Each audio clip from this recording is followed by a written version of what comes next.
হাদা মা ওয়াদার রহমান, এটা হলো দয়াময়ের সেই প্রতিশ্রুতি দিবস, যেই দিবসের ওয়াদা তিনি দিয়েছেন। তিনি শুধু ওয়াদা দিয়েছেন তা নয়, ওয়াসাদাকাল মুরসালুন, এই দিবসের সত্যায়ন দুনিয়ায় সব নবী রাসূলরা করেছে, নবী রাসূলরা করে গেছে। নবীজির নায়েব যারা, নায়েবে রাসূল যারা, তারাও করতেছে। কোরআনের কথাগুলো উম্মতের মাঝে পৌঁছায়া দিয়া বলতেছে, ভাইরা সাবধান, দুনিয়ার হায়াতটা বড় ছোট, হয়তোবা আগামী দিন সূর্যোদয় আমাদের নসিবে নাও হইতে পারে। চোখ দুইটা বন্ধ হলেই কিন্তু মূলত কিয়ামত ছোটটা শুরু হয়ে যাবে। ছোটটা যার ভালো হবে, আনন্দময় হবে, বড়টাও তার জন্য আসান হবে। ওই যে আল্লাহর ঘোষণা, নবীদের সত্যায়ন, ওয়ারিসে নবীরা আমাদের কাছে কথাগুলো পৌঁছায়া দেওয়ার পরেও আমরা সতর্ক হই না, সচেষ্ট হই না, আমলের মধ্যে পরিবর্তন আনি না। মনে করি আরো তো কিছুদিন বাইচা থাকবো, বুড়া হইলে ভালো হয়ে যাব। এই চিন্তাই মূলত আমাদেরকে কিয়ামতের ব্যাপারে গাফেল বানায়া দিচ্ছে। কিয়ামতের ব্যাপারে উদাসীনতা, এটা জাহান্নামে যাওয়ার কারণ। জাহান্নামে যাওয়ার কারণ এটা। আল্লাহ তাআলা কোরআনুল কারীমের মধ্যে আরেক জায়গায় জান্নাতি আর জাহান্নামীদের মধ্যে কথাবার্তা আছে, দুই দলের মধ্যে কথাবার্তা হবে। এখন জান্নাতীরা জিজ্ঞাসা করতেছে, মা সালাকাকুম ফি সাকার, কোন জিনিস তোমাদেরকে জাহান্নামে আনলো? এখন তারা জাহান্নামে যাওয়ার কারণগুলো বলতেছে। কি বলে? লাম নাকু মিনাল মুসাল্লিন, আমরা মুসল্লি ছিলাম না। ওয়ালাম নাকু নুতঈমুল মিসকিন, মিসকিনদের খানা খাওয়াইতাম না। ওয়া কুন্না নাখুযু মাআল খায়িদিন, অনর্থক অহেতুক কথাবার্তায় যারা লিপ্ত থাকতো তাদের সাথে গিয়ে আমরাও বসতাম। ওয়া কুন্না নুকাযযিবু বিয়াউমিদ্দিন, আমরা কিয়ামতের দিবসের ব্যাপারে অবিশ্বাসী ছিলাম। কোন কোন মুফাসসির বলেন বিষয়টা দুই ভাবে হতে পারে। একটা হলো একেবারে বিশ্বাসই করতাম না, কিয়ামত বলে কিছু নাই, ওর তো আর ছাড় নাই, অনন্তকাল জাহান্নাম। আরেক দল হতে পারে বিশ্বাস করতো ঠিক, কিন্তু উদাসীন ছিল। কিয়ামতের ব্যাপারে বিশ্বাস করতো যে হবে, কিন্তু ও ব্যাপারে কোনো স্যাদ বেদ নাই, চিন্তা ভাবনা নাই। এরাও দীর্ঘকাল জাহান্নামে থাকে। তাহলে চিন্তা করে দেখেন, ওই কঠিন মুসিবতের দিন মানুষেরা যখন উঠবে, প্রচন্ড রকমের ভীত সন্ত্রস্ত হয়ে যাবে, বিক্ষিপ্ত পঙ্গপালের ন্যায় ছুটতে থাকবে। আল্লাহ তাআলা সেই কথাই বলেন, ইয়াউমা ইয়াকুনুন নাসু কাল ফারাশিল মাবথুস, বিক্ষিপ্ত পঙ্গপালের ন্যায় মানুষ ছুটতে থাকবে। হাসরের ময়দানে সবাই উঠে দৌড়াবে। একদিন অবস্থা কি? বলবে হায় রে, কি হচ্ছে এগুলো? আল্লাহ তাআলা সূরা জিলজালের মধ্যে বলেন, যখন জমিন তার মধ্যে অবস্থিত সব ভারী জিনিসগুলো উদ্গীরণ করে দিবে। মুফাসসিরিনে কেরাম বলেন, এটা হতে পারে মানুষের দেহ লাশ, হতে পারে দুনিয়ার জমিনের নিচে সেই খনিজ পদার্থগুলো, স্বর্ণের খনি, যা দামি দামি জিনিস আছে, উদ্গীরণ করে দিবে। মানুষ দেখবে আর কি বলবে, ওয়াকালাল ইনসানু মা লাহা, হায় রে, এগুলো কি? এগুলোর জন্যই তো দুনিয়া শেষ করলাম, এগুলোর জন্যই তো আমরা দুনিয়ায় মারামারি হানাহানি করলাম, আর আখিরাতের জন্য কিছুই সঞ্চয় করার সুযোগ পাইলাম না। মানুষেরা বিক্ষিপ্ত পঙ্গপালের ন্যায় ছুটতে থাকবে। ওই দিবসের আরেক নাম হলো ইয়াউমুল হাসর, একত্রিতকরণ দিবস। ওই দিবসের এক নাম হলো ইয়াউমুল জাযা, প্রতিদান দিবস। এগুলো সব কিয়ামতের দিবসের নাম। প্রতিদান দিবস কেন? আল্লাহ তাআলা কোরআনুল কারীমের মধ্যে বলেন, ওয়া ইন্নামা তুওয়াফাউনা উজুরাকুম ইয়াউমাল কিয়ামাহ ফামান যুহজিহা আনিন নারি ওয়া উদখিলাল জান্নাতা ফাকাদ ফাজ। আল্লাহ তাআলা বলেন, কিয়ামতের দিন মানুষকে তার কর্মের পূর্ণ প্রতিদান দেওয়া হবে। তার মানে কিয়ামতের দিন মানুষ দুনিয়ায় যেই আমল করেছে, যেই কর্ম করেছে, দুনিয়ার আমলের পূর্ণ প্রতিদান দেওয়া হবে কিয়ামতে। সেজন্য মনে রাখতে হবে, দুনিয়ায় যে যত ভালো কাজ করুক না কেন, ভালো কাজের কিছু প্রতিদান হয়তো দুনিয়ায় পায়, কিন্তু পূর্ণ প্রতিদান পায় না। পূর্ণ প্রতিদান দিবেন আল্লাহ কিয়ামতে। দুনিয়ায় যে যত পাপের কাজ করুক, যত অন্যায় জুলুম অবিচার করুক না কেন, দুনিয়াতে তার পাপের পূর্ণ প্রতিদান তাকে দেওয়া হয় না, হয়তো মাঝে মধ্যে হালকা পাতলা দেওয়া হয়, কিন্তু পাপের পূর্ণ প্রতিদান দেওয়া হবে কিয়ামতের দিন। আল্লাহ তাআলা বলেন, সেই দিন যাকে আগুন থেকে বাঁচানো হবে তথা জাহান্নাম থেকে বাঁচায়া জান্নাতে প্রবেশ করানো হবে। আল্লাহ তাআলা বলেন, ফাকাদ ফাজ, সেই হয়ে যাবে সফলকাম। আমানতু বিল্লাহ ওয়া মালাইকাতিহি ওয়া কুতুবিহি ওয়া রুসুলিহি ওয়াল ইয়াউমিল আখিরি ওয়াল কদরি খাইরিহি ওয়া শাররিহি মিনাল্লাহি তাআলা ওয়াল বা'সি বা'দাল মাউত। আমরা ছোটবেলায় মক্তবে পড়েছি আমানতু বিল্লাহ, আমরা পড়েছি, আমরা বলেছি ঈমান এনেছি আল্লাহ তাআলার উপর, ওয়া মালাইকাতিহি, ফেরেশতাগণের উপর, ওয়া কুতুবিহি, কিতাব সমূহের উপর, ওয়া রুসুলিহি, রাসূলগণের উপর, ওয়াল ইয়াউমিল আখিরি, কিয়ামতের দিবসের উপর, ওয়াল কদরি খাইরিহি ওয়া শাররিহি মিনাল্লাহি তাআলা, ঈমান এনেছি তাকদীরের সব ভালো মন্দ আল্লাহ তাআলার পক্ষ থেকেই হয়, ওয়াল বা'সি বা'দাল মাউত, মৃত্যুর পরে পুনরায় পুনরুজ্জীবিত হওয়ার উপর।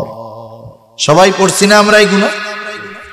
এখানে যদিও 7টা কথা আছে, 7টা বাক্য, কিন্তু 5 নম্বর আর 7 নম্বরটা হলো 2 in 1। ওয়াল ইয়াউমিল আখিরি ওয়াল বা'সি বা'দাল মাউত, এই দুটো মূলত একটা বাক্যের মধ্যেই। এই হিসাবে বাক্য হয় 6টা। হাদিসের মধ্যেও আসছে ঈমানের ভিত্তি হলো 6টা। কেউ যদি এই 6টা ভিত্তি থেকে একটাকে অস্বীকার করে অথবা ওই একটার কোনো একটা অংশকে অস্বীকার করে, নিঃসন্দেহে সে বেঈমান, সে ঈমানদার হতে পারবে না। তাহলে কিয়ামতের উপরে তথা পরকালের উপরে, মৃত্যু থেকে নিয়ে একেবারে এরপরে যা কিছু আছে সব কিছুর উপরে বিশ্বাস রাখতেই হবে।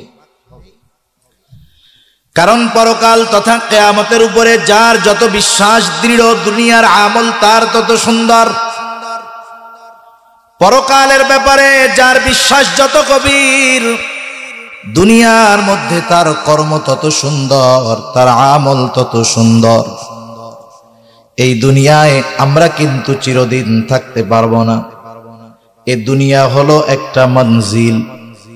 এই মঞ্জিলের সময় নির্ধারিত করে রেখেছেন আল্লাহ। একটা সময় এই নির্ধারিত সময়টা ফুরায় যাবে।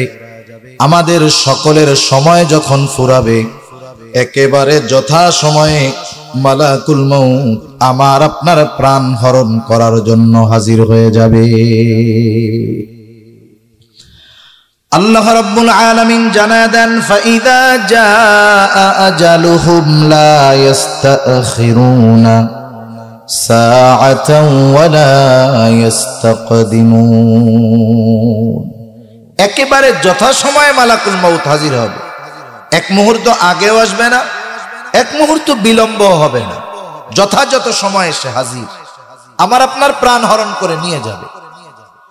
যখন কোনো মানুষ মারা যায়, আমাদের অঞ্চলগুলাতে দেখছি মানুষ মারা যাওয়ার পরে মাইকের মধ্যে ওই মানুষের মৃত্যুর খবরটা প্রচার করা হয়। যদি মানুষটার একটু প্রখ্যাত বিখ্যাত হয়, সিএনজি ভাড়া নিয়ে মাইক লাগায়া আশেপাশের এলাকায়ও প্রচার করা হয়। ওই সময় বলা হয়, অমক এলাকার অমক আজ বিকাল 5 ঘটিকার সময় ইন্তেকাল করিয়াছে। আগামী দিন সকাল 9টায় অমক স্কুল মাঠে তার জানাজা অনুষ্ঠিত হবে। ধর্মপ্রাণ সকল মুসল্লিদেরকে উক্ত মরহুমের রূহের মাগফিরাত কামনায় উক্ত জানাজায় শরীক হওয়ার জন্য বিশেষ অনুরোধ করা গেল। এই ঘোষণা দেয় না? আপনাদের অঞ্চলে দেয় তো? এই ঘোষণা দেওয়ার সময় একটা শব্দ বলে, ইন্তেকাল। ইন্তেকাল ইন্তেকাল শব্দের অর্থ হলো স্থানান্তরিত হওয়া। তার মানে মৃত্যুর মাধ্যমে একটা মানুষ চূড়ান্তভাবে শেষ হয়ে যায় না, স্থানান্তরিত হয়ে সে আরেক জগতে পদার্পণ করে। মৃত্যুর মাধ্যমে মানুষ স্থানান্তরিত হয়ে যেই জগতে প্রবেশ করে, হাদিসের ভাষায় সেই জগতের নাম হলো আলমে বরজখ। হাদিসের মধ্যে আসছে যে তোমরা কিয়ামত কিয়ামত বলো, আরে মৃত্যুর মাধ্যমেই মানুষ কিয়ামতে প্রবেশ করে। তাহলে মৃত্যুর মাধ্যমে আমাদেরকে যেই জগতে যেতে হবে সেই জগতের নাম হলো আলমে বরজখ। দুনিয়ায় যদি নেককার হয়, ভালো সৎ কর্মশীল হয়, আখিরাতের বড় জান্নাতে যাওয়ার আগে আলমে বরজখে ছোট জান্নাতের দর্শন সে লাভ করে। আবার দুনিয়ায় যে পাপ কাজে লিপ্ত বেঈমান, তাকে আসল জাহান্নামে দেওয়ার আগে আলমে বরজখে সে মিনি জাহান্নামের শাস্তি আগে ভোগ করে নেয়। সেই জন্য অনেক মুফাসসিরিনে কেরাম বলেন, মৃত্যু থেকে নিয়ে ওই আসল কিয়ামত পর্যন্ত এই সময়টাকে বলা হয় ছোট আখিরাত। ছোট কিয়ামত এই সময় সংগঠিত হয়ে যায় মৃত্যুর মাধ্যমে। কারণ কোন নেককার যখন মারা যায়, হাদিসের মধ্যে আসছে, যখন তাকে 3 প্রশ্ন করা হয়, এই 3 প্রশ্নের জবাব যখন সে যথাযথভাবে দিয়ে দেয়, আল্লাহ তাআলার পক্ষ থেকে ঘোষণা আসে, সাদাকা আবদি সাদাকা আবদি ফাফরিশুহু মিনাল জান্নাহ ওয়ালবিসুহু মিনাল জান্নাহ ওয়াফতাহু লাহু বাবান ইলাল জান্নাহ। আল্লাহ তাআলার পক্ষ থেকে ঘোষণা আসে, আমার এই বান্দা সত্য বলেছে, সত্য বলেছে, তাকে জান্নাত থেকে জান্নাতি পোশাক এনে পরায় দাও, জান্নাতের বিছানা এনে তার কবরের মধ্যে বিছায়া দাও, তার কবরের সাথে জান্নাতের সাথে একটা দরজা খুলে দাও, সে ওইখানে আরামে থাকতে পারে। তাকে বলা হয় তুমি ঘুমাও নতুন দুলা যেমন করে ঘুমায়। সুবহানাল্লাহ। এখন দেখেন, ও মনে করে এটা মনে হয় জান্নাত, কারণ এর চাইতে শান্তির তো আর কিছু হইতে পারে না।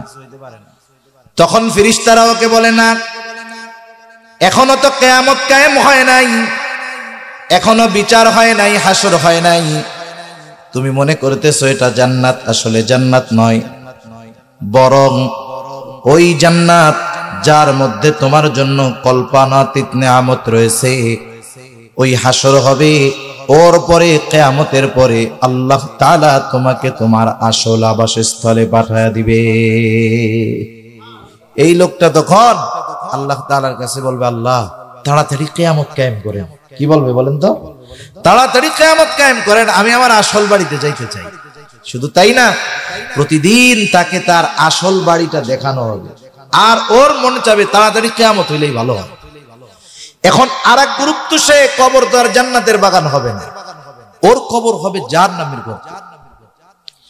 3 প্রশ্নের জবাব দিতে পারবে না। বুঝতে হবে দুনিয়াতে পরীক্ষা হয়, পরীক্ষা। বলেন তো, পরীক্ষার হলে যাওয়ার আগে প্রশ্ন কি জানা যায় নাকি? জানা যায় না।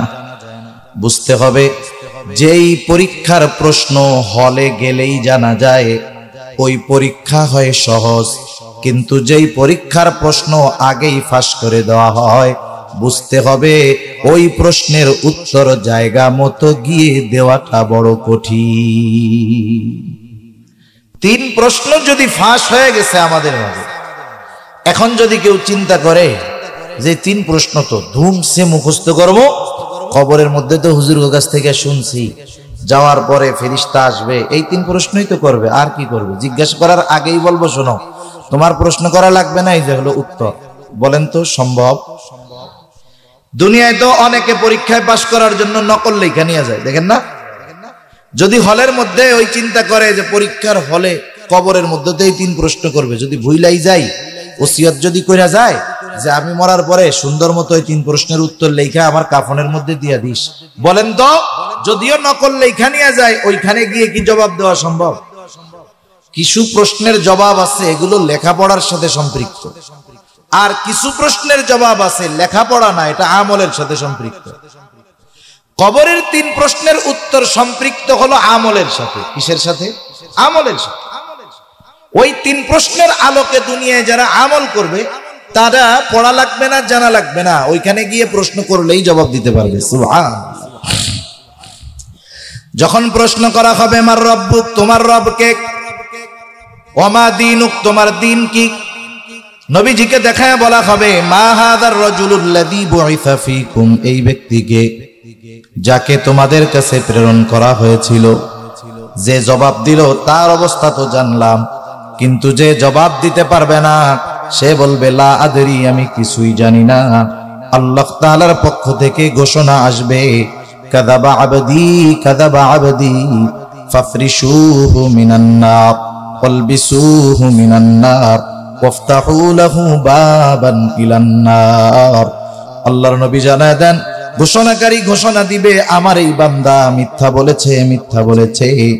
জাহান্নাম থেকে আগুনের পোশাক এনে একে পরায় দাও, জাহান্নাম থেকে আগুনের বিছানা এনে বিছায় দাও, এবং তার কবরের সাথে জাহান্নামের সাথে একটা দরজা খুলে দাও।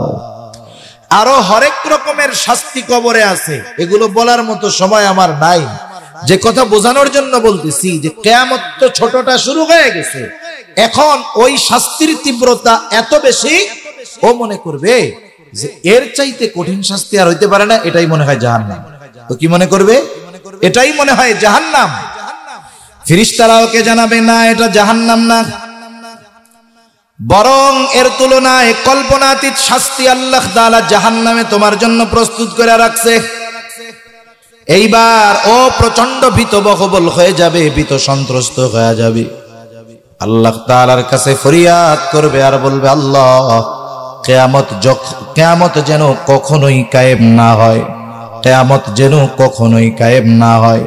চিন্তা করে দেখেন, ওই প্রচন্ড শাস্তির মধ্যে থেকে শুধুমাত্র কিয়ামতের কথা শুনে এতটা তারা ভীত হয়ে যাবে, ওরা ওই আযাবের মধ্যে থাকা অবস্থায় মনে করবে আরামেই আছি। কিয়ামতের কঠোরতা, ভয়াবহতা কত বেশি। একটা সময় আলমে বরজখে অবস্থান আমাদের সকলের শেষ হয়ে যাবে। আলমে বরজখে আমরা দীর্ঘকাল থাকব, তবে অনন্তকাল নয়। কোরআন হাদিসের আলোকে এতটুকু বোঝা যায়, ব্যক্তি সর্বশেষ দুনিয়া থেকে বিদায় নেবে, সর্বশেষ, সেও কমপক্ষে 40,000 বছর আলমে বরজখে থাকবে। কমপক্ষে কত বছর? 40,000 বছর। আল্লাহ রাব্বুল আলামিন কোরআনুল কারীমের মধ্যে জানায় দেন, ওয়ানুফিখা ফিস-সূরি ফাসা'iqa মান ফিস-সামাওয়াতি ওয়া মান ফিল আরদ ইল্লা মান শাআল্লাহ সুম্মা নুফিখা ফীহি উখরা ফাইযা হুম কিয়ামুন ইয়ানদুরুন। আল্লাহ রাব্বুল আলামিন জানায় দেন, এখানে 2টা সিংহায় ফুৎকারের কথা আসছে। প্রথমবার সিংহায় ফুৎকারের মাধ্যমে কি হবে আল্লাহ তাআলা বলেন, ফাসা'iqa মান ফিস সামাওয়াতি ওয়া মান ফিল আরদ ইল্লা মান শাআল্লাহ। প্রথমবার সিংহায় ফুৎকারের মাধ্যমে আসমান জমিনের মাঝে যত প্রাণী আছে, যত প্রাণ আছে, আল্লাহ তাআলা যা চান, যেগুলো চান সেগুলো ছাড়া সব প্রাণী প্রাণ সিংহায় ফুৎকারের আওয়াজে অজ্ঞান হয়ে যাবে। মুফাসসিরিনে কেরাম বলেন, ওই বিকট আওয়াজে প্রথম তারা অজ্ঞান হবে, এরপরে মৃত্যু ঘটবে, সর্বশেষ মানুষটাও দুনিয়া থেকে ইন্তেকাল করবে। এর মধ্যে অতিবাহিত হয়ে যাবে কমপক্ষে 40,000 বছর। দ্বিতীয়বার ইসরাফিল আলাইহিস সালাতু ওয়াস সালাম পুনরুত্থান দিবস তথা ওই কিয়ামতের জন্য আবার সিংহায় ফুৎকার দিবে। একটা দিয়া শেষ, এর মধ্যে বিরতি, আরেকটা দিয়ে হবে বড় কিয়ামতের শুরু। কথা বুঝতেছেন? পরিস্থিতি কি হবে তখন? আল কারিয়া, মহাপ্রলয়, ঠকঠককারী এই রকম কয়েকটা শব্দের দ্বারা আল্লাহ তাআলা কিয়ামত শব্দই বুঝিয়েছেন। যেমন ইযা ওয়াকাআতিল ওয়াকিআ, আল হাক্কা মহাসত্য, এটার দ্বারা উদ্দেশ্য কিয়ামত। সাখা ফাইদা জাআতিস সাখা, এই যে কর্ণ বিদারণকারী আওয়াজ, এগুলোর দ্বারা উদ্দেশ্য কিয়ামত। আল্লাহ সুবহানাহু ওয়া তাআলা বুঝাচ্ছেন যে কিয়ামতের আগে ভীত বহবল হবে মানুষ, বিকট আওয়াজ হবে, প্রচন্ড ঠক ঠক করা আওয়াজ হবে। এর মূল অর্থ হলো ঠক ঠককারী, দরজায় খুব জোরে কষাঘাতকারী এমন আওয়াজ।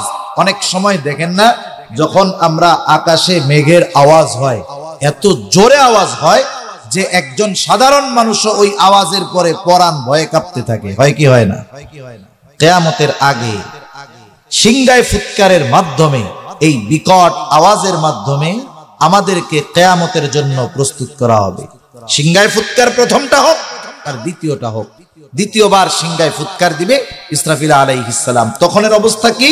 আল্লাহ তাআলা বলেন, সুম্মা নুফিখা ফীহি উখরা ফাইদা হুম কিয়ামুন ইয়ানজুরুন, অতঃপর পুনরায় যখন আবার সিংগায় ফুৎকার দেওয়া হবে, প্রত্যেকের অবস্থান স্থল থেকে উঠে দাঁড়ায়া যাবে। মানুষের অবস্থা কি? ওই আওয়াজটা এত বিকট হবে, মানুষেরা ভীত সন্ত্রস্ত হয়ে যাবে। আল্লাহ তাআলা এই কথাগুলোর দ্বারা বারবার আমাদেরকে কিয়ামতের ভয়াবহতার কথা স্মরণ করায় দেন। আল্লাহ তাআলা বলেন, আল কারিয়া মাল কারিয়া ওয়া মা আদরাকা মাল কারিয়া। পরপর 3 আয়াতেই আল্লাহ তাআলা কারিয়া শব্দটাকে এনেছেন। কারণ কি? কারণ হলো যখন কোনো বিষয়ের অতি গুরুত্ব কেউ বোঝাতে চায়, একটা শব্দ সে বারবার ব্যবহার করে, একটা কথা সে বারবার বলে। রাসূলুল্লাহ সাল্লাল্লাহু আলাইহি ওয়াসাল্লাম যখন কোনো বিষয় সাহাবায়ে কেরামের দৃষ্টি আকর্ষণ করে বলতেন এবং বিষয়টার অধিক গুরুত্ব বোঝাতে চাইতেন, নবীজিও তখন ওই কথাকে পরপর 3 বার পুনরাবৃত্তি করতেন। আমরাও করি গুরুত্ব বোঝানোর জন্য। যখন আল্লাহ তাআলা করছেন পরপর 3 বার একই শব্দের পুনরাবৃত্তি, বুঝতে হবে কিয়ামত কত জটিল আর কঠিন জিনিস। ঠিক কিনা বলেন? আল্লাহ রাব্বুল আলামিন বলেন, আল কারিয়া মহাভীতি প্রদর্শনকারী। ওয়া মা আদরা মাল কারিয়া, কি সেই মহাভীত প্রদর্শনকারী? ওয়া মা আদরাকা মাল কারিয়া, আল্লাহ তাআলা বলেন, কে আপনাকে জানাবে যে এই মহাভীত প্রদর্শনকারী কি জিনিস? এক কথায় এর দ্বারা উদ্দেশ্য হলো কিয়ামতের ভয়াবহতা, কিয়ামতের দিন মানুষের অবস্থা কি হবে সে কথা আল্লাহ তাআলা আরো এক জায়গায় জানায় দেন। ওই যে দেখেন, মানুষ মারা যাওয়ার পরে 2 অবস্থা। একটা হলো তার কবর হবে রাউদাতুম মিন রিয়াদিল জান্নাহ, জান্নাতের বাগান। আরেকজনের কবর হবে জাহান্নামের গর্ত, ওইখানের শাস্তির তীব্রতা কঠিন। কিন্তু যখন দ্বিতীয়বার সিংগায় ফুৎকার দেওয়া হবে, সূরা ইয়াসিনের মধ্যে আল্লাহ তাআলা বলেন, ওয়া নুফিখা ফিস সূরি ফাইদা হুম মিনাল আজদাসি ইলা রাব্বিহিম ইয়ানসিলুন। দ্বিতীয়বার সিংগায় ফুৎকার দেওয়ার পরে প্রত্যেকের অবস্থান থেকে জাগ্রত হয়ে যাবে এবং তারা রবের দিকে ছুটতে থাকবে। এমন ভীতবহবল থাকবে, চিন্তিত থাকবে। রাসূলুল্লাহ সাল্লাল্লাহু আলাইহি ওয়াসাল্লাম বলেন, কিয়ামতের দিন সবাই বিবস্ত্র অবস্থায় উঠবে, বস্ত্রহীন অবস্থায় উঠবে। রাসূল আকরাম সাল্লাল্লাহু আলাইহি ওয়াসাল্লামের স্ত্রীদের মধ্য থেকে একজন বলতেছে, ইয়া রাসূলুল্লাহ, সেই দিন কি মানুষ একে অপরের দিকে তাকাবে না, লজ্জাস্থান দেখবে না? নবীজি বলেন, আয়েশা, মানুষ এতটা ভীত চিন্তিত থাকবে ওই কিয়ামতের দিন যে একজন আরেকজনের দিকে তাকানোর বিষয়টা চিন্তাও করবে না। এতটা ভীত বহবল হয়ে যাবে মানুষ। শুধু তাই না, ক্বালু ইয়া ওয়াইলানা মান বাআসানা মিন মারকাদিনা, হাযা মা ওয়া'আদার রহমান ওয়া সাদাকাল মুরসালুন। মানুষেরা বলবে, হায় দুর্ভোগ, কে আমাদেরকে আমাদের অবস্থান স্থল থেকে জাগায়া দিল? মুমিনরা অথবা ফেরেশতারা বলবে, হাযা মা ওয়া'আদার রহমান। এখন বলেন, যারা আযাবে ছিল ওরা কিয়ামতের ময়দানে উঠে বলবে, কে আমাদেরকে আমাদের অবস্থান স্থল থেকে জাগায়া দিল? তার মানে হাসরের ময়দানের অবস্থা দেখা ওরা মনে করবে কবরে আযাবে ছিলাম না, বরং কবরের মধ্যেই আরামে ছিলাম। কিছুই হয় নাই, শুধু উঠছে। ওই যে আওয়াজে উঠা গেছে, ওই আওয়াজ, অবস্থা, আবহাওয়া, পরিবেশ তাদের অন্তরের মধ্যে এমন ভীতি সঞ্চার করছে যে কবরের মধ্যে আযাবে ছিল সেটাই তারা ভুলে গেছে। সুবহানাল্লাহ। আমরা কথাগুলো বলতেছি, শুনতেছি, কিন্তু কথা বলার দ্বারা, শ্রবণ করার দ্বারা বাস্তব অবস্থা অনুধাবন করা যায় না, বাস্তব অবস্থাটা বোঝা যায় না। এটা তো আমরা বলতেছি, কিন্তু বাস্তবতা উপলব্ধি হবে ওই সময়। আপেল সামনে নিয়ে যতই ওয়াজ করা হোক, যত ভালো ওয়াজ করুক, বলেন তো আপেলের স্বাদ কি বোঝানো যাবে নাকি? এটা তো খাইলেই বোঝা যাবে। অবস্থা যখন আসবে তখনই বোঝা যাবে, কিন্তু ওই অবস্থায় যেন আমরা চূড়ান্ত মুসিবতে না পড়ে যাই, এজন্য আল্লাহ এবং রাসূল আমাদেরকে বারবার এসব বিষয়ে সতর্ক করছেন। তারা বলবে, কে আমাদেরকে ঘুম থেকে জাগায়া দিল? মান বাআসানা মিন মারকাদিনা। তখন মুমিনরা অথবা ফেরেশতারা বলবে, হাযা মা ওয়া'আদার রহমান। এটাই তো দয়াময় রহমানের সেই ওয়াদা, সেই প্রতিশ্রুতি। আল্লাহ তাআলা বলেন, ইযা ওয়াকাআতিল ওয়াকিআ লাইসা লিওয়াকাআতিহা কাযিবা। এই কিয়ামত সংগঠিত হবেই, এটা কখনো মিথ্যা হবে না, অবশ্যই হবে। আল হাক্কাতু মাল হাক্কাহ, মহাসত্য তথা কিয়ামত হবেই। আপনি কি জানেন সেই মহাসত্য কি? ওয়ামা আদরাকা মাল হাক্কাহ, আপনাকে কে জানাবে সেই মহাসত্য কি? এটাকে অস্বীকার করার সুযোগ নাই। এটাকে অস্বীকার করেছিল কারা? কাযযাবাত সামুদ ওয়া আদুম বিল কারিআ। এই আদ সামুদ গোত্র এরা কিয়ামতকে অস্বীকার করেছিল। আল্লাহ তাআলা এই কারণে একটা গোত্রকে বিকট আওয়াজ দিয়ে আল্লাহ শেষ করে দিয়েছে, আরেকটা গোত্রকে আল্লাহ প্রচন্ড ঝড়ো আবহাওয়া, ঠান্ডা বাতাস দিয়ে শেষ করে দিয়েছে। এই মহাসত্য প্রতিষ্ঠিত হবেই, বারবার আল্লাহ তাআলা জানায়া দিচ্ছে। কোরআনুল কারীমে আল্লাহ তাআলা ওয়াদা দিয়েছে এই দিবসের। এটা সেই দিবস। শুধু তাই না, এই দিবসের কথা আরে নামাজে প্রত্যেক রাকাতে তোমাদেরকে স্মরণ করা দেওয়া হয়েছে। আমরা যখন সূরা ফাতিহা পড়ি, ইমামের পেছনে যখন পড়ি, ইমামের কেরাত, মুসল্লির কেরাত, একা যখন পড়ি, নিজে পড়ি, সূরা ফাতিহা পড়াই লাগে। ইমাম পড়ুক আর নিজে যখন পড়ি, নিজে পড়ি। সূরা ফাতিহার মধ্যে বলি, মালিকি ইয়াউমিদ্দিন, বিচার দিবসের মালিক কে? একটু জোরে বলেন। স্মরণ করা দিয়েছে আল্লাহ, বান্দা শোনো, দুনিয়ায় তো আসো, যাই করো না কেন সব কিছুর কিন্তু বিচার হবে ওই কিয়ামতের দিবসে, এবং ওই দিবসের একচ্ছত্র আধিপত্য হবে আমি আল্লাহ। বিভিন্ন ভাবে স্মরণ করা দেওয়া হয়েছে। ওরাও ওই কথা বলবে, মুমিনরা অথবা ফেরেশতারা। হাযা মা ওয়া'আদার রহমান, এটা হলো দয়াময়ের সেই প্রতিশ্রুতি দিবস, যেই দিবসের ওয়াদা তিনি দিয়েছেন। তিনি শুধু ওয়াদা দিয়েছেন তা নয়, ওয়া সাদাকাল মুরসালুন, এই দিবসের সত্যায়ন দুনিয়ায় সব নবী রাসূলরা করেছে।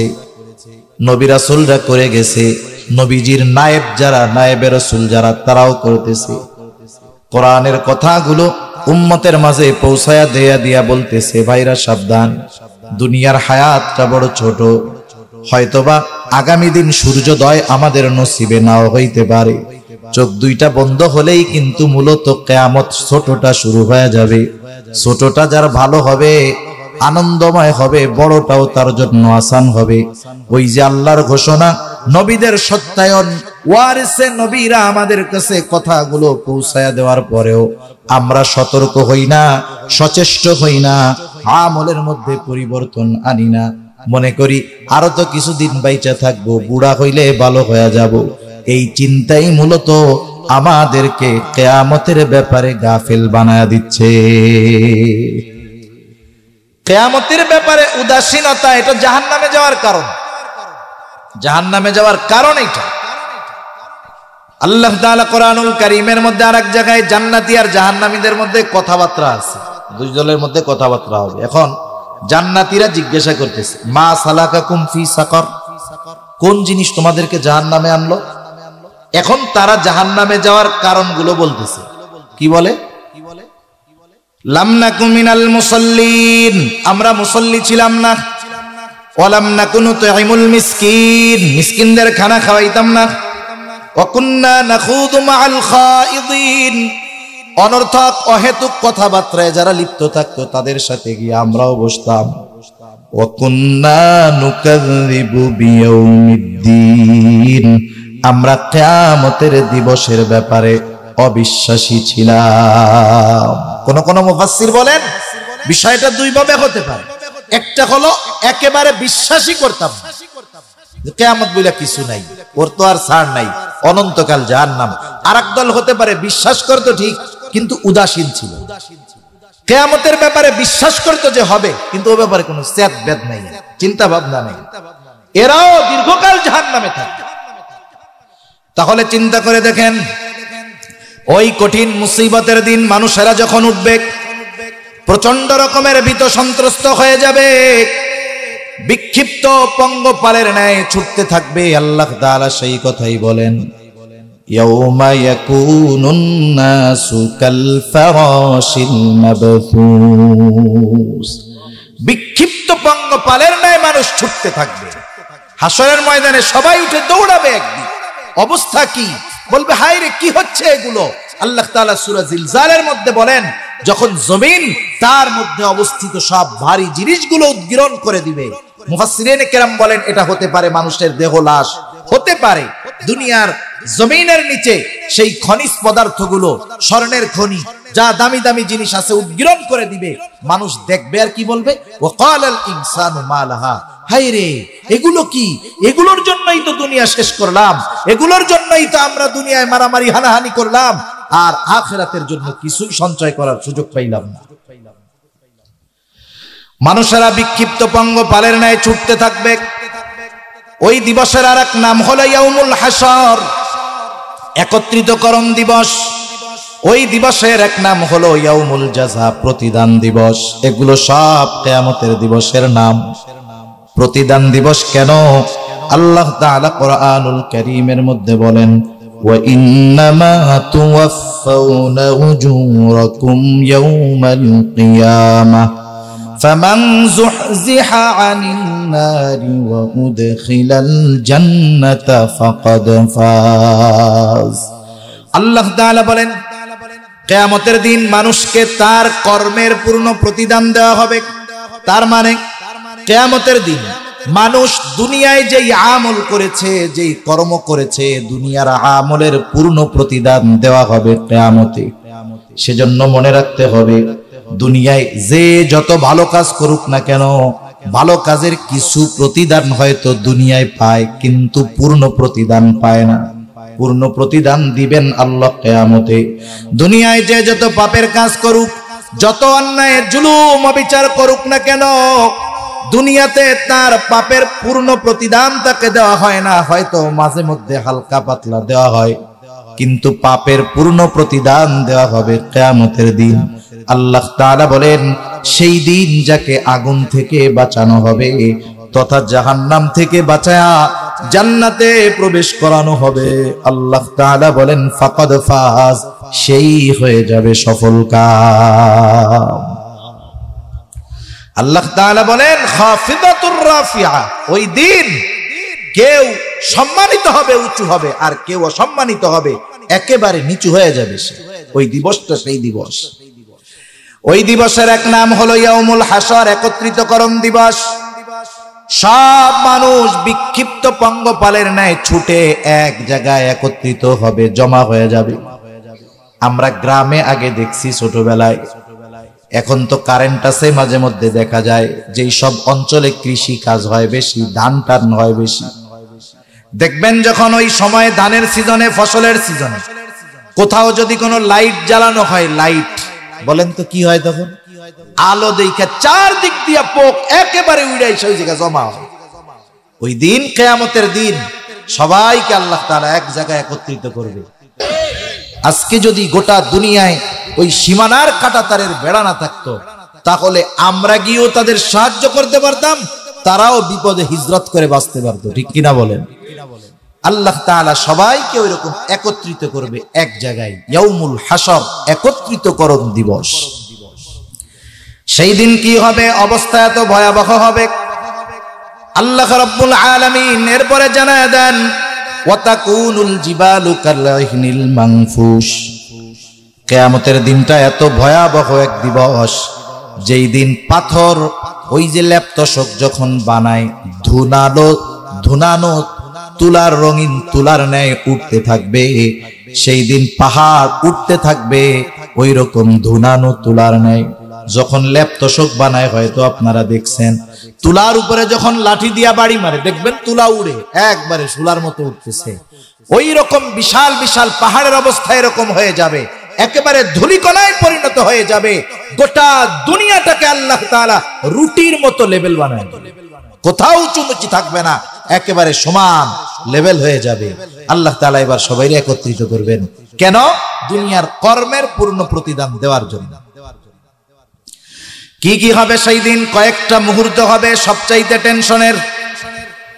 একটা মুহূর্ত হবে যখন আমলনামা দেওয়ার ঘোষণা দেওয়া হবে। গোটা কিয়ামতের ময়দান নিস্তব্ধ নীরব হয়ে যাবে, কারণ জানে আজকে যে ডান হাতে আমলনামা পাবে তার হিসাব নিকাশের দরকার আছে, আর বাম হাতে যে পাবে হিসাব নিকাশের দরকার নাই। আল্লাহ রাব্বুল আলামিন ঘোষণা দিবেন, ওই মুহূর্তে নীরব নিস্তবতা, আমলনামাগুলো ছেড়ে দেওয়া হবে। আমলনামা যার যেইটা সেটা তার কাছেই যাবে, একজনেরটা আর একজনের কাছে যাবে না। আল্লাহ রাব্বুল আলামিন জানায় দেন, ডান হাতে যারা আমলনামা পাবে তারা কেমন আনন্দিত হয়ে যাবে। আল্লাহ তাআলা বলেন, فَأَمَّا مَنْ أُوتِيَ كِتَابَهُ بِيَمِينِهِ فَيَقُولُ هَاؤُمُ اقْرَءُوا كِتَابِيَهْ إِنِّي ظَنَنْتُ أَنِّي مُلَاقٍ حِسَابِيَهْ। ডান হাতে যারা আমলনামা পাবে ওরা মানুষদেরকে বলবে, ফায়াকুলু হাউম ইকরাউ কিতাবিয়া, এই তো আমার কিতাব, এই তো আমার আমলনামা, তোমরা পড়ো আমার আমলনামা, পড়া দেখো কত কিছু লেখা আছে, কত আমলের কথা লেখা আছে। এইবার সে ডান হাতে আমলনামা পাওয়ার কারণ বলবে, ইন্নী যানানতু আন্নী মুলাকিন হিসাবিয়া। আমি ডান হাতে আমলনামা কেন পাইছি জানো? কারণ আমি দুনিয়াতে এই ব্যাপারে দৃঢ় বিশ্বাস রাখতাম যে আমাকে আমার কর্মের হিসাব আল্লাহর সামনে দেওয়া লাগবে। মূল কথা হলো, আমি বিশ্বাস করতাম কিয়ামতের দিন আমার দুনিয়ার কর্মের হিসাব দিতে হবে কার সামনে? আল্লাহর সামনে। দুনিয়াতেই চিন্তা করছি, কিয়ামতের ব্যাপারে ভয় ছিল, জবাবদিহিতার চিন্তা ছিল, এই জন্য আমি দুনিয়ায় ভালো কাজ করছি। ভালো কাজ করার কারণে আজকে কোন হাতে আমলনামা? ডান হাতে আমলনামা। ডান হাতে আমলনামা পাবার দ্বারা মূলত নিশ্চিত হবে যে এ অনন্তকাল জাহান্নামী না, নিশ্চিত হয়ে যাবে যে সে অনন্তকাল জাহান্নামী না, জান্নাতে যাবে, এটা সুনিশ্চিত হবে। আরেক দল বাম হাতে আমলনামা পাবে। কোরআনুল কারীমে আল্লাহ তাআলা জানায় দেন, সামনে দিয়ে দেওয়া হবে না, পেছন দিয়ে দেওয়া হবে। কেমনে?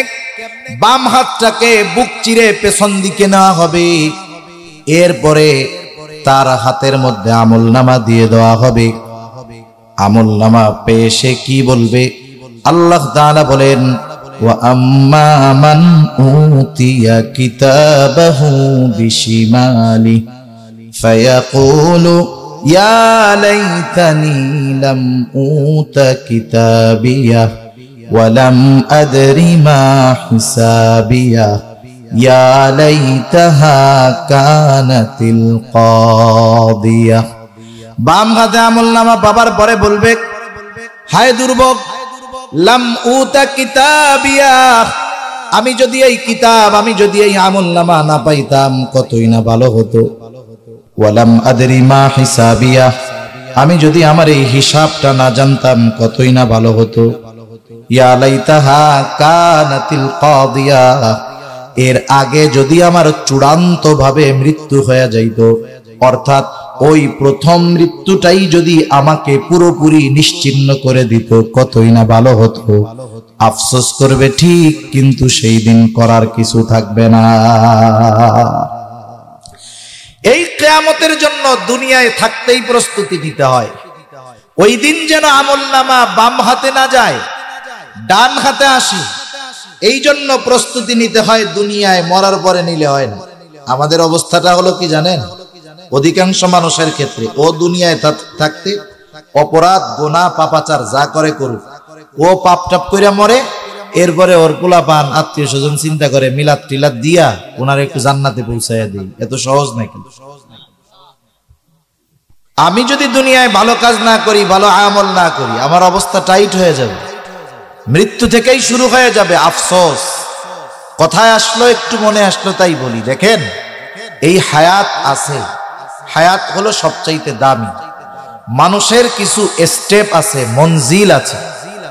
শুরুর মঞ্জিল ধরেন যদি, সেটা হলো রূহের জগৎ। শেষ মঞ্জিল দুনিয়া অথবা জান্নাত। যেই কয়েকটা মঞ্জিল ওই জান্নাত পর্যন্ত পৌঁছাইতে আমাদের অতিক্রম করতে হবে, সবচাইতে কম সময় যেখানে আমরা অপেক্ষা করি সেটা হলো দুনিয়া। সেটা কোথায় বলেন? দুনিয়া। মনে করেন আল্লাহ তাআলা আদম আলাইহিস সালামের পৃষ্ঠদেশ থেকে আমাদেরকে বের করছে, রূহ বের করছে। এটা হলো মূল। কারণ মানুষ যখন মারা যায়, মারা যাওয়ার পরেই তার নামের সাথে আমরা একটা শব্দ জুড়া দিই, নামটা অনেক সময় বাদও দিয়া দিই। মনে করেন মারা গেছে ঢাকায়, আমরা তখন বলি না যে আব্দুর রহিম কখন আসবে, তখন বলি লাশ কখন আসবে। ঠিক কিনা বলেন? লাশ কখন আসবে, আমরা লাশের অপেক্ষায় আছি। লাশ আসলেই জানাজা হবে, লাশ দাফন হবে, লাশ কাফন হবে, নাম সাথে সাথেই শেষ। এখন বলেন লা শাইউন ফি, যার মধ্যে কিছু নাই, এটাই তো লাশ। কিন্তু চোখ আছে, হাত আছে, কান আছে, সব আছে, এরপরেও কয় কেন যে কিছুই নাই? যেটা আসল সেটা নাই। ঠিক কিনা বলেন? অথচ এই আসলটাই দেখা যায় না। ওই রূহের জগতে আমরা ছিলাম কত বছর, এর মূল হিসাব আল্লাহ তাআলা ভালো জানেন। লক্ষ লক্ষ বছর পার হয়ে গেছে হয়তো ওখানে। রূহের জগৎ থেকে আল্লাহ আমাদের পাঠাইছেন দুনিয়ার জগতে। রূহের জগতে ধরেন লক্ষ বছর, দুনিয়ার জগতে কয় বছর? বড় জোর 100 পাওয়া মানুষ এই সময় তো কম। বাংলাদেশের এভারেজ ধরেন 70-75 ধরেন। এরপরে আর এক জগতে যাব, আলমে বরজাখ। ওইখানে সবচাইতে কম যে থাকবে, সেও থাকবে কমপক্ষে 40,000 বছর। সুবহানাল্লাহ বলেন। এরপরে কিয়ামতের ময়দান যদি আর একটা মঞ্জিল ধরেন, মেয়াদ কতদিন? ইয়াউমান কানা মিকদারুহু 50,000 সানাহ। কিয়ামতের এক একটা দিনের মেয়াদ হবে দুনিয়ার 50,000 বছরের সমান। এরপরে হিসাব নিকাশ শেষ, জান্নাত অথবা জাহান্নাম। যে ইমানদার জান্নাতি, বেঈমান জাহান্নামী। সর্বশেষ মঞ্জিলের শুরু আছে তো কোনো শেষ নাই।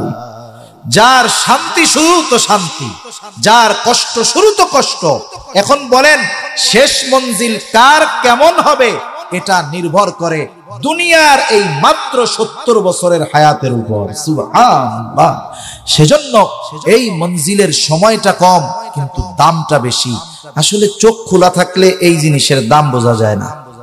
চোখ যখন বন্ধ হবে তখন দাম বোঝা যাবে, কিন্তু করার কিছু থাকবে না। সেই জন্য ওই রকম আফসোস যেন আমাদের না করতে হয়। দুনিয়ায় থাকতেই আখিরাতের প্রস্তুতি নেওয়ার দরকার আছে না নাই? দেখেন মানুষ যখন মারা যায়, যারা সময়কে কাজে লাগাইছে এরা তো ভালো। এই আওয়াজটা একটু ছাড়েন। আমার কথা একটু আওয়াজটা টনটন করে শোনেন, বেস টেস কমাই দিয়া, এমনি সুন্দর হইতেছে মাশাআল্লাহ। একটু ভলিউম বাড়াইলে ভালো হবে, কষ্ট কম হবে আর কি। আমার এনাদের তো সাউন্ড সিস্টেমও ভালো, টাঙ্গাইলের সবচেয়ে বড় ভালো মাইক মনে হয়, আওয়াজ অনেক ভালো হইতেছে, একটু ভলিউম বাড়াইলেই হবে। দেখেন, মানুষ যখন মারা যায়, যারা ভালো কাজ করে না এরা মরার পর আফসোস করে। ওরা আফসোস করে কিছু কথা বলে, কিন্তু সে কথা যে গোসল করায় সেও শোনে না, যে জানাজা করায় সেও শোনে না, কিন্তু ও বলে। কি বলে? আল্লাহ রাব্বুল আলামিন জানায় দেন কি বলে? যে দুনিয়ার হায়াতটাকে কাজে লাগাইলো না, সে তখন বলে ফায়াকুলা রব্বি লাউলা আখরতানি ইলা আজালিন করিব। আফসোস করে বলে, আরে যদি আমাদেরকে একটু সময় সুযোগ দেওয়া হইতো, আবার একটু যদি হায়াত দেওয়া হইতো, আল্লাহ আবার যদি আর একটু দুনিয়ায় যাওয়ার সুযোগ দেওয়া হইতো, কি করত?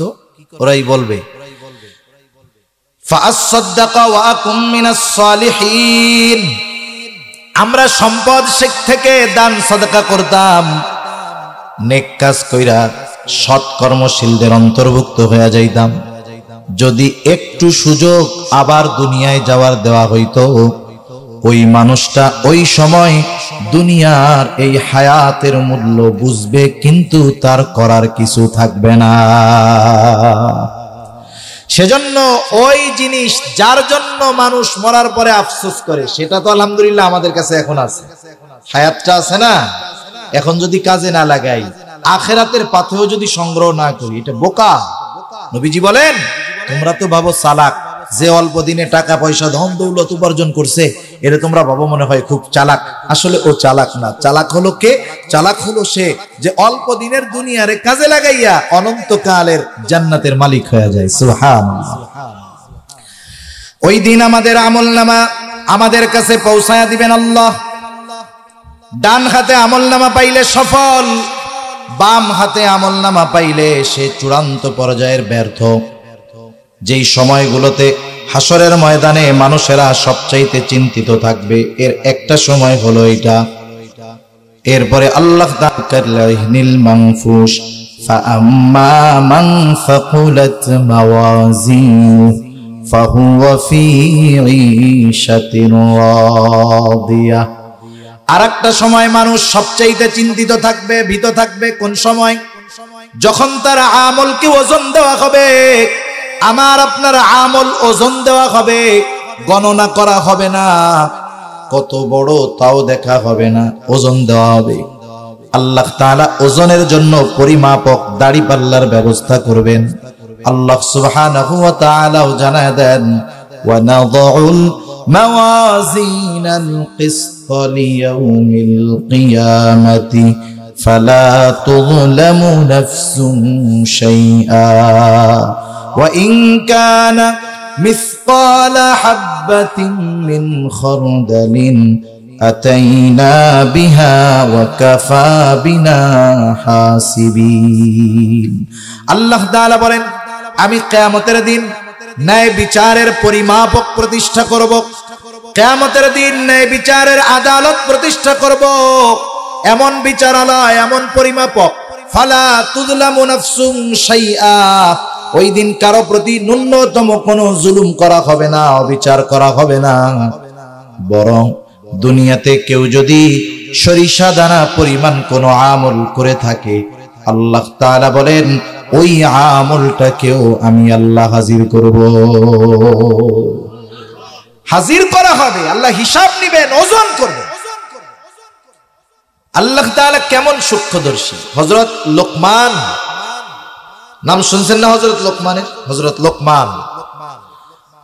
কেউ কেউ বলেন উনি নবী ছিলেন, কেউ বলেন নবী না, কিন্তু অধিকাংশ মুফাসসিরিনে কেরামের মত উনি নবী ছিলেন না, তবে একজন প্রজ্ঞাবান ব্যক্তি ছিলেন। তা যাই হোক, ওই আল্লাহর বান্দা হযরত লোকমান আলাইহিস সালাম, উনি ওনার সন্তানদের কিছু উপদেশ দিয়েছেন, খুব গুরুত্বপূর্ণ উপদেশ, যেগুলো আল্লাহ তাআলা তার কাছে এত পছন্দনীয় হয়েছে। হযরত লোকমানের নামে একটা সূরা নাজিল করে হযরত লোকমান তার সন্তানদের যে উপদেশগুলো দিছে, ওই উপদেশগুলো আল্লাহ তাআলা ওই জায়গায় আমাদের জন্য নাজিল করেছেন। সুবহানাল্লাহ। হযরত লোকমান তার সন্তানরে ওয়াজ করার সময় একটা ওয়াজ করেছে, হলো এইটা, ইয়া বুনাইয়া ইন্নাহা ইন তাকু মিসকালা হাববাতিন মিন খারদালিন ফাতাকুন ফি সখরা আও ফিস সামাওয়াতি আও ফিল আরদি ইয়াতি বিহাল্লাহ। বলতেছে, হ্যাঁ আমার সন্তান, শোনো, তোমার ওই আমলটা সেটা নেক আমল হোক আর বদ আমল হোক, আমল স্বাভাবিকভাবে ভালো হইতে পারে মন্দ হইতে পারে, তুমি নেক কাজ করো আর ভালো কাজ করো আর গুনার কাজ, এটা যা হয় হোক, ওই আমলটা তুমি যদি কোনো পাথরের মধ্যেও করো, ফাতাকুন ফি সখরা, যদি তুমি ওইটা পাথরের মধ্যেও করো, আও ফিস সামাওয়াত, আসমানেও যদি করো, আও ফিল আরদ, জমিনের মধ্যেও যদি করো, ইয়াতি বিহাল্লাহ, তোমার ওই সরিষা দানা পরিমাণ আমলটা যেখানেই তুমি করো না কেন, কিয়ামতের দিন ওই আমল হাজির করবে কে? আল্লাহ। এই আয়াতের তাফসিরে হযরত আনাস রাদিয়াল্লাহু তাআলা আনহু থেকে একটা হাদিস আসছে, নবীজি বলেন, কেউ যদি এমন পাথরের মধ্যে আমল করতে পারে, কেমন পাথর? যেই পাথরের দরজাও নাই, জানালাও নাই, মানে ঢোকারও ব্যবস্থা নাই, বের হওয়ারও ব্যবস্থা নাই, বলেন তো ওই রকম পাথরের মধ্যে যাওয়া কারো দ্বারা সম্ভব? এই অসম্ভবকে সম্ভব যদি কেউ করতেও পারে, ওই পাথরের মধ্যে গিয়েও যদি কেউ আমল করতে পারে, এই অসম্ভবকে সম্ভব করে, আল্লাহ তাআলা কিয়ামতের দিন তার ওই আমলটা, সেটা যদি সরিষা দানা পরিমাণ হয়, ওটা কেউ আল্লাহ হাজির করবে। সুবহানাল্লাহ। সেজন্য আল্লাহ রাব্বুল আলামিন ওই দিন বিচার দিবেন, বিচার করবেন, প্রত্যেকটা আমলের হিসাব নিবেন। আমার আপনার আমলগুলোকে ওজন দেওয়া হবে, ওজন। হাদিসের মধ্যে আসছে ওজন দেওয়া হবে, সবচাইতে বেশি ওজন হবে কোন আমল? যেহেনে হঠাৎ করে আসলো তাই বলি, চিন্তা করে দেখেন, নবীজির কাছে প্রশ্ন করতেছে আবু হুরায়রা রাদিয়াল্লাহু তাআলা আনহুর হাদিস।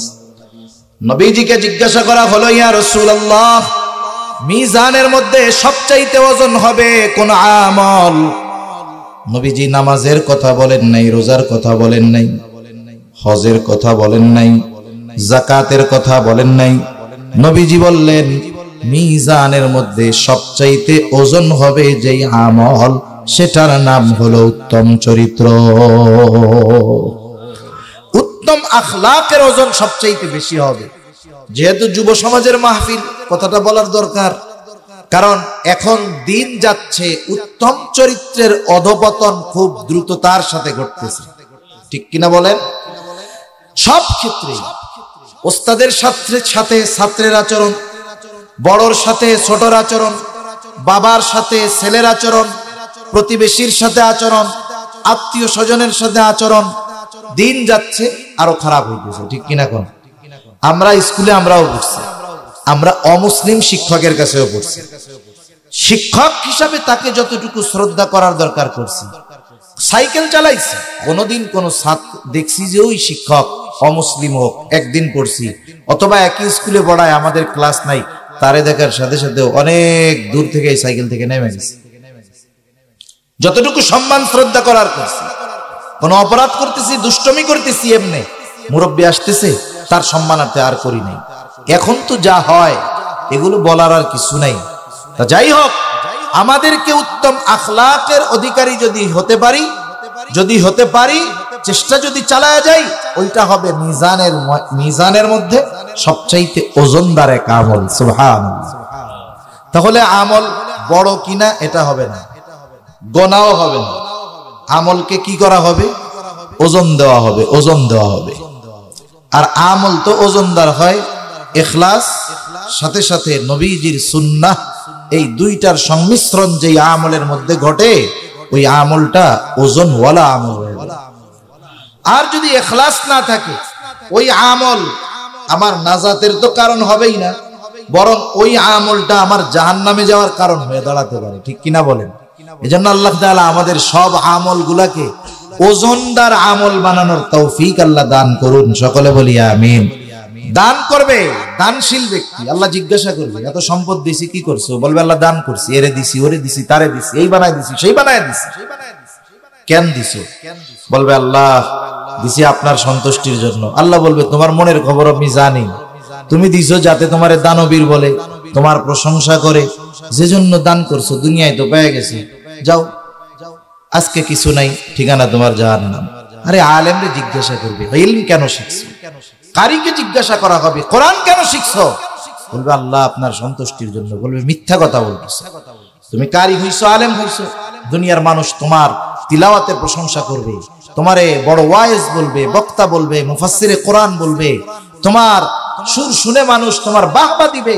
তুমি যে উদ্দেশ্যে ইলম অর্জন করছো দুনিয়ায় তো পেয়ে গেছো, এখন কিচ্ছু নাই, তোমার ঠিকানা জাহান্নাম, চলে যাও জাহান্নামে। সেজন্য আমল ওজনদার হয় ইখলাস এবং সুন্নাতের কারণে। আল্লাহ তাআলা আমাদের সব আমলগুলো ইখলাসের সাথে করার তৌফিক দান করুন। আল্লাহ তাআলা ওজনের সময়ের কথা স্মরণ করা দিয়া বলেন, বান্দা ওই দিন ওজন হবে, বিচার হবে, ফালা তুযলামু নাফসুন শাইআ, কারো প্রতি ন্যূনতম জুলুম করা হবে না, ও বিচার করা হবে না। ওয়া ইন কানা মিসকালা হাববাতিন মিন খারদালিন আতাইনা বিহা ওয়া কাফা বিনা হাসিবিন। সরিষা দানা পরিমাণ আমল যদি কেউ করে, আমল সহ তাকে হাজির করা হবে, হিসাব নেওয়া হবে। কাফা বিনা হাসিবিন, এই আলোকে কোন মুফাসসির বলেন মানুষকেও ওজন করা হবে, তার আমলকেও সাথে ওজন করা হবে। অবস্থাটা চিন্তা করে দেখেন কি হবে। যদি নেকের পাল্লাটা ভারী হয়ে যায় তাহলে তো সে সফল। আল্লাহ তাআলা সেই কথাই বলেন, ফাআম্মা মান সাকুলাত মাওয়াজিনুহু ফাহুয়া ফি ঈশাতির রাদিয়া, সে তো আরামে স্বচ্ছন্দে অবস্থান করতে থাকবে। কিন্তু আফসোস, দুর্ভোগ তার জন্য যারা আমলনামায় গুনাহ বেশি হবে, ওজনটা কম হয়ে যাবে। ওয়া আম্মা মান ফাকুলাত মাওয়াজিনুহু ফাউম্মুহু ওয়া আম্মা মান খাফফাত মাওয়াজিনুহু ফাউম্মুহু হাওিয়া, আর যার ওজনে হালকা যার হবে, কি নেকি যার ওজনে হালকা হবে, গুনাহ যার ভারী হবে, ফাউম্মুহু হাওিয়া, তার মা হবে হাওিয়া, মানে তার অবস্থান স্থল হবে ওই হাওিয়া, জাহান্নাম তার অবস্থান স্থল হবে। মুফাসসিরিনে কেরাম বলেন সে জাহান্নামের কোলের মধ্যে থাকবে। ওই যে সন্তানকে যেমন মা কোলের মধ্যে জড়ায় রাখে, ওই রকম ভাবে যার ওজন হালকা হবে, নেক কম হবে, ও ওই রকম জাহান্নামের কোলের মধ্যে অবস্থান করবে। এজন্য আমাদের এই হিসাব করার দরকার, হিসাবের মুখোমুখি হওয়ার আগে হিসাব করার দরকার। এজন্য বুজুর্গানে দ্বীন আমাদেরকে কিছু সবক দেন, পরামর্শ দেন, জীবনের সাথে একটা হিসাব করার জন্য, মুহাসাবা করার জন্য। নিজের সাথে নিজে যদি প্রতিদিন আমরা হিসাব করি তাহলে ওই হিসাবের দিন, ওজনের দিন ধরা পড়তে হবে না। কেমনে নিজের সাথে নিজে হিসাব করব? দেখবেন বড় বড় বাজার যেগুলো আছে, বাজার, বড় বাজারের মধ্যে বড় ব্যবসায়ী বাড়িতে আসার 1 ঘন্টা আগে দোকান বন্ধ করে দেয়। 1 ঘন্টা দোকানের মধ্যে বৈশা আসে, মজা করে না, কি করে? সারা দিনের একটা হিসাব কিতাব করে। যে যেই ব্যবসা করে ওই ব্যবসার লাভ লসের ব্যাপারে তার অভিজ্ঞতা আছে। মনে করেন একজন সিমেন্টের ব্যবসা করে অথবা একজন চাউলের ব্যবসা করে, বলেন তো 1 লক্ষ টাকা বিক্রয় হলে কত টাকা লাভ হয়? ওই সিমেন্টের ব্যবসায়ী আর চাউলের ব্যবসায়ীর জানা আছে না নাই? চাউলের ব্যবসায়ী হিসাব করছে যে আমার 1 লাখ টাকায় 15,000 লাভ হয়েছে। দোকানদার যারা, এরা হিসাব করে সাধারণত বিক্রয়, বাকি আর ক্রয়, এই 3 হিসাব বেশি করে। এখন বিক্রয় হয়েছে 1 লাখ, লাভ আছে কত? 15,000, তাই না? এখন দেখে বাকির খাতায় গেছে 20,000। বলেন তো আজকে লাভ পকেটে আছে নাকি আসল থেকে আরো 5,000 গেছে?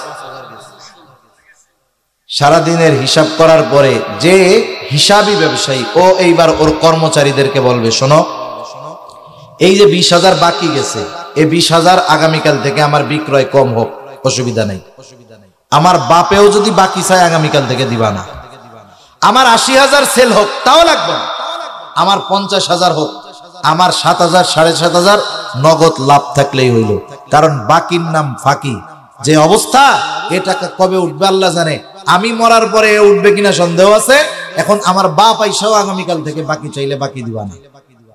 এটা হলো ওই 1 ঘন্টা তথা সারা দিনের বেচা কিনার হিসাব নিকাশের সার নির্যাস কি, যে আগামীকাল থেকে আর বাকি দেওয়া হবে না। এই দেখেন আজকের হিসাবের মাধ্যমে আগামী দিনের ব্যবসার কর্মপন্থা সে নির্ধারণ করে ফেলছে। এ হলো প্রকৃত ব্যবসায়ী। আর দেখবেন যেই ব্যবসায়ীর হিসাব নিকাশ নাই, খোলে যখন মন চায় শাটার নামায় আবার চলে আসে।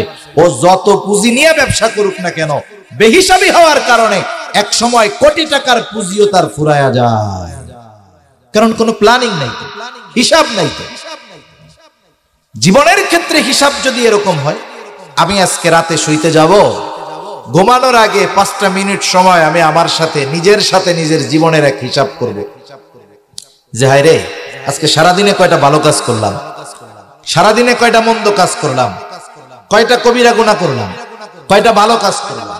এখন মনে করেন হিসাব করছে। আপনি একা চিন্তা করে দেখবেন, একা যায় বালিশে শুবেন, চোখটা বন্ধ করবেন, একেবারে শুরু থেকে নিয়ে শেষ পর্যন্ত সারা দিনের হিসাব অটোমেটিক আপনার সামনে চলে আসবে। এখন যোগ বিয়োগ করে যে আজকে আমার গুনাহ বেশি না সওয়াব বেশি। মানুষ যখন একাকী থাকে, সে যেই বিষয়ের চিন্তা দিয়ে ওই একাকিত্বকে শুরু করে, ওই বিষয়ের চিন্তা তার মধ্যে বাকি সময় কাজ করে। যেমন আমাদের সময় এখন আমরা কি করি, অধিকাংশ মানুষ, যুবক মানুষরা বিশেষ করে, যাদের পরিবার পরিজন আছে, পোলাপান আছে, তোর টাইম নেই।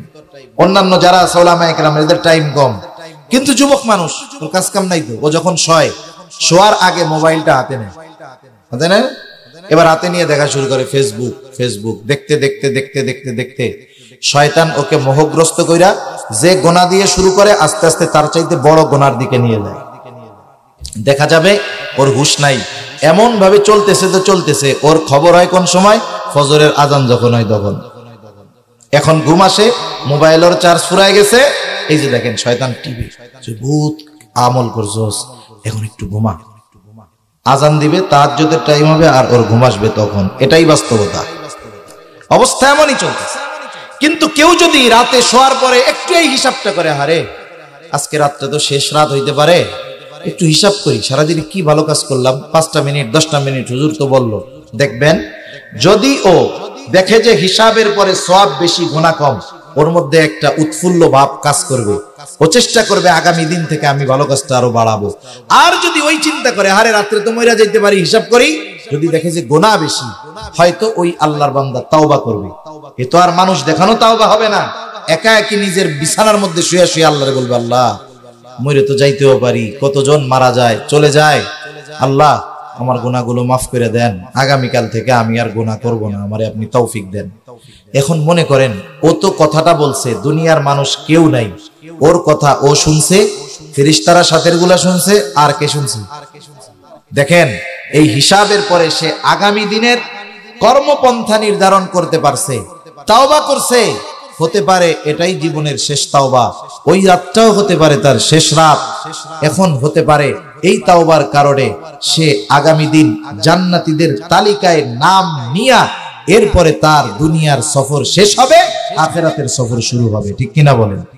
এজন্য আমরা যদি মিজানে আমাদের সওয়াবকে, নেক কর্মগুলাকে ওজন বানাতে চাই, ইখলাস তো লাগবে, ওগুলা তো আছে, সাথে সাথে আমাদের জীবনের হিসাব করতে হবে। আমাদের করা যাবে না ইনশাআল্লাহ। দেখেন কার কোন সময় কি হয় বলা যায় না। হাদিসের মধ্যে এক জালেমের ঘটনা আসছে, তার নাম হলো কিফিল। একবার দুইবার না, নবীজি বারবার সাহাবীদের সামনে এই জালেম কিফিলের কথা বলছে। কিফিলের ব্যাপারে নবীজি বলেন, কিফিল হলো এমন এক পাপী, কোন কাজ নাই, মানে কোন পাপ নাই সে করে নাই, এমন কোন পাপ নাই যেটা কিফিল করে নাই। সব পাপ কাজ যেহেতু করে, একেবারে পাপের অলরাউন্ডার আর কি। এখন সে পাপ কাজগুলোর মধ্যে একটা কাজ ছিল, সে মানুষের সুদের উপরে টাকা দিত। এরকম আল্লাহর বান্দা আছে না? নাই তো আপনাদের এদিকে? হ্যাঁ, এটা হলো এমন এক পাপ, যেই পাপ মনে হয় বাংলাদেশের মাটি ঘুরলেও পাওয়া যাবে। সুদ। এখন এক দরিদ্র মহিলা, বিধবা মহিলা তার কাছে আসছে, বলতেছে, কিফিল আমারে কিছু টাকা ধার দাও। জালেম কিফিল বলে হ্যাঁ টাকা ধার দিতে পারি, সুদের উপরে নাও। মহিলা বলে কিফিল আমি তো অসহায়, যদি সুদের টাকা দিতে পারতাম তাইলে তো আর তোমার কাছে টাকা চাওয়ার দরকার ছিল না। কিফিল তো সব ধরনের পাপে অভ্যস্ত। ওই মহিলা সুন্দরী বিধবা, জালেম কিফিলের মধ্যে কুমন্ত্রণা জাগ্রত হয়ে গেল। কিফিল বলল টাকা দিতে পারি, শর্ত আছে, লাভ না দাও, তবে যদি নির্দিষ্ট দিনে আমার সাথে গোপন অভিসারে লিপ্ত হও তাহলে টাকা ধার দেওয়া যেতে পারে। অভাবের তাড়নায় মানুষ ঈমান হারায় ফেলে। কাদাল ফাকিরু আন ইয়াকুনা কুফরা, দরিদ্রতা মানুষকে কুফরি পর্যন্ত পৌঁছায় দেয়। দরিদ্রতার কারণে মানুষ অনেক সময় পাপাচারে লিপ্ত হয়ে যায়। সমাজে যত পাপী দেখেন, সব পাপী যে শখে পাপ করে তা নয়। অনেক পাপী আছে তার এই পাপের কারণ হলো তার অভাব। এজন্য সচ্ছল মানুষ যারা আছে সমাজের, এ বিষয়টা খেয়াল রাখার দরকার যে আমার কোনো প্রতিবেশী, আমার সমাজের কোনো মানুষ অসচ্ছলতার কারণে যেন পাপে জড়িয়ে না যায়। এটা দেখার দরকার আছে না নাই? কিয়ামতের দিন ওই আল্লাহ তাআলা বলবে আমি ক্ষুধার্ত ছিলাম, আমারে খাবার দাও নাই, আমি পিপাসিত ছিলাম, পানি দাও নাই, আমি বস্ত্রহীন ছিলাম, আমারে বস্ত্র দাও নাই। মানুষেরা বলবে আল্লাহ আপনার কি এগুলো লাগে নাকি? আল্লাহ তাআলা বলবে তোমার প্রতিবেশী অভুক্ত ছিল, তাকে তুমি পানি পান করাও নাই, তাকে করাইলে আমি পাইতাম। তাকে তুমি খাবার দাও নাই, তাকে খাওয়াইলে আমি পাইতাম। বস্ত্রহীন ছিল, শীতে কষ্ট করেছে, দাও নাই, তাকে দিলে আমি আল্লাহ পাইতাম। সুবহানাল্লাহ বলেন। এজন্য যেহেতু যুবক ভাইয়েরা করছে, এর সাথে অনেক কর্মজীবী যুবক ভাইয়েরা আছে, প্রবাসী যুবক ভাইয়েরা আছে, আপনাদের কাছেও আমার বিশেষ করে এই একটা অনুরোধ থাকবে, একটা যুব সংগঠন শুধুমাত্র একটা মাহফিলের মধ্যেই সীমাবদ্ধ থাকলে হবে না, আমাদের সামাজিক কর্মকাণ্ডের মধ্যেও জড়িত হতে হবে। ঠিক কিনা বলেন? রাসূল সাল্লাল্লাহু আলাইহি ওয়াসাল্লামের সামাজিক কর্মকাণ্ডের জীবন যদি দেখেন, উনি সর্বোচ্চ সামাজিক ছিলেন। রাসূলুল্লাহ সাল্লাল্লাহু আলাইহি ওয়াসাল্লাম সমাজে অভাব দরিদ্রতার মধ্যে যারা ছিল তাদের সহযোগিতা করতেন। সেজন্য যুবক ভাইদের প্রতি অনুরোধ থাকবে, আপনাদের গ্রামে কমপক্ষে আপনারা খুঁজে খুঁজে দেখবেন যাদের এরকম অভাব আছে, অসচ্ছলতা আছে, মেয়েটার বিবাহ দিতে পারতেছে না, ছেলেটাকে দ্বীনি মাদ্রাসায় পড়াবে, শিক্ষা দিবে, পারতেছে না। যেহেতু আপনারা কর্মজীবী আছেন, প্রবাসী আছেন, আপনাদের ছোট ছোট সহযোগিতা ওই গরিবের বড় এক সহযোগিতায় পরিণত হবে। ঠিক কিনা বলেন? আল্লাহ তাআলা উত্তম বিনিময় দিবে। খেদমতে খালক, মানুষের খেদমত, এটা বড় এক জিনিস, বড় এক জিনিস, যাতে আল্লাহ তাআলা অনেক খুশি হয়।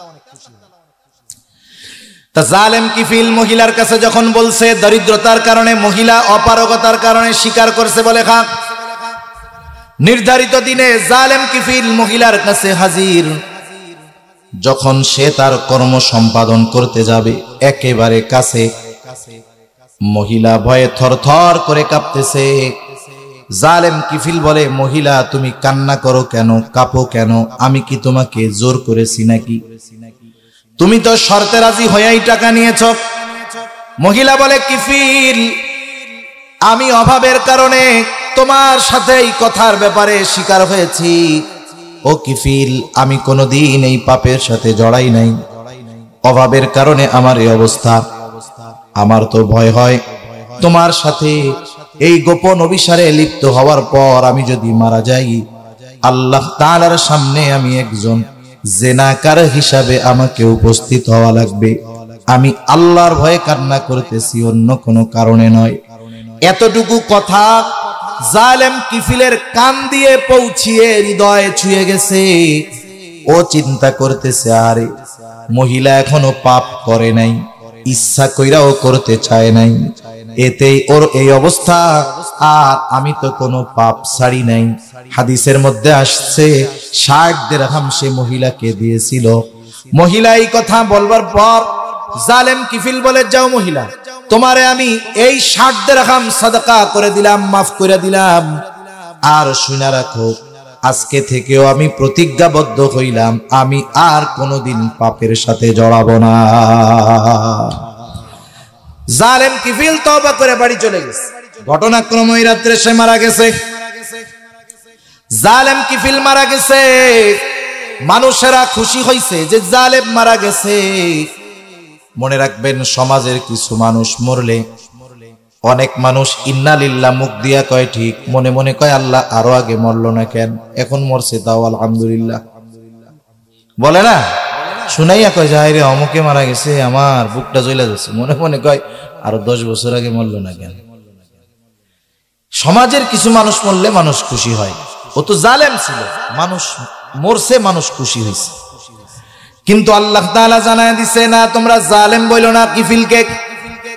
কিফিল তওবা করছে, কিফিলের তওবা আল্লাহ তাআলা কবুল করেছে, কিফিলকে আল্লাহ তাআলা তার বন্ধু বানায় নিছে। একটু চিন্তা করেন, একটা কথা তার চিন্তাকে পরিবর্তন করে দিয়েছে। তাওবা নসিব হয়েছে, মারা গেছে সারা জীবন পাপ করে, একটা কথা একটা চিন্তা তাকে আল্লাহর বন্ধু বানায় দিয়েছে।